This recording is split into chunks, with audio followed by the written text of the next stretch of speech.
Are a San Francisco icon, 7 colorful houses all in a row, and tonight the rare opportunity to own one of those houses. All you need is about $3 million and some imagination.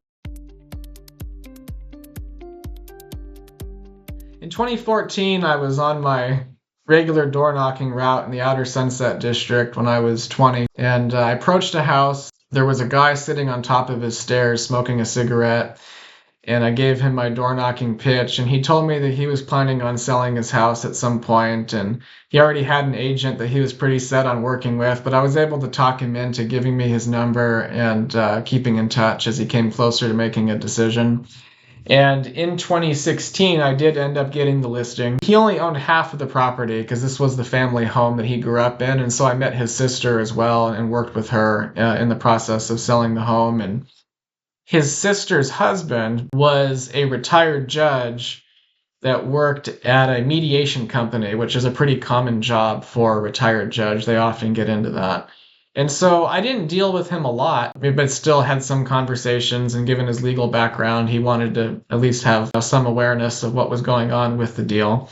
The house had a handful of offers. We got a good price for it. I think it sold for like $850, and everybody was happy, and we moved on. I never expected to hear from any of them again. But about a year later, the judge called me because one of his clients, as part of a mediation settlement, needed to sell a 4-unit building in Bernal Heights. And so he interviewed me for the listing and ended up giving it to me. And it was a very difficult, interesting transaction, but did end up working out, and the building sold for about $2.1 million. So that was nice to get a spin-off business from that other listing years in the past. But again, I never expected much after that. But then at the end of 2019, he reached out to me to set up an appointment to discuss listing one of the famous painted ladies on Postcard Row, the 700 block of Steiner. And I was just so excited to even be in the running for something like that. Just to even be considered, to me, was a huge deal. After talking to a handful of agents, he did end up giving me the listing, and we hit the market in January of 2020, so a couple months before COVID. And the whole process of selling the property was very interesting. I had to go there quite a few times before it came on to do different things. And before anybody knew that it was for sale, before they'd have any way of knowing, because there was no for sale sign, I would pull into the driveway, and when I'd get out of my car, dozens of people in Alamo Square Park would be staring at me and probably assuming that I'm the owner, because why wouldn't they assume that, given that there's no for sale sign or anything? And so I'd go into the house, and then I'd look outside in the front, and dozens of people would still be staring, but just at the whole block, So it was just a weird feeling, but it was funny. I enjoyed it. And we hit the market. Hundreds of people flooded the open house. Tons of tourists who just wanted to see the property were there, of course. In the process of selling it, the media was bombarding me every day. I was getting calls from different media outlets who wanted to do a story on the listing. I had to go on cable news twice and talk to reporters about the property and the sale and all that. And so that was a trip to be on the 11 o'clock news. The 3-story Victorian on Postcard Row is listed for $2.75 million. While she offers picture-perfect views, she needs a lot of love. I think more than anything, what we're selling is the location and the potential.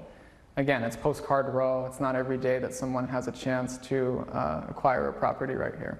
Very special opportunity. I also met Meet Kevin while I had it on the market. He reached out to me to take a look at it, and he did end up making an offer, and he made a whole video about how he did that. And so my legs were in one of his videos. I didn't want to be on camera at the time. And what's neat about that to me is I met Meet Kevin before he was very well known. I think shortly before the pandemic, he had like 20,000 subscribers or something like that. I happen to know who he was, but he definitely wasn't a big well-known YouTuber at the time. So it's neat that I met Meet Kevin before his channel really blew up. Very nice guy, by the way. First, I have to sincerely thank the listing agent, Jeremy, a really amazing guy, high quality, high caliber agent, incredible person. Thank you so much for getting me into this house. I know you didn't want to be on camera, but I hope you don't mind the shout out. And so anyway, we had 7 offers, and after some back and forth, the property ended up selling for $3.5 million, not to meet Kevin. The whole experience was just unforgettable.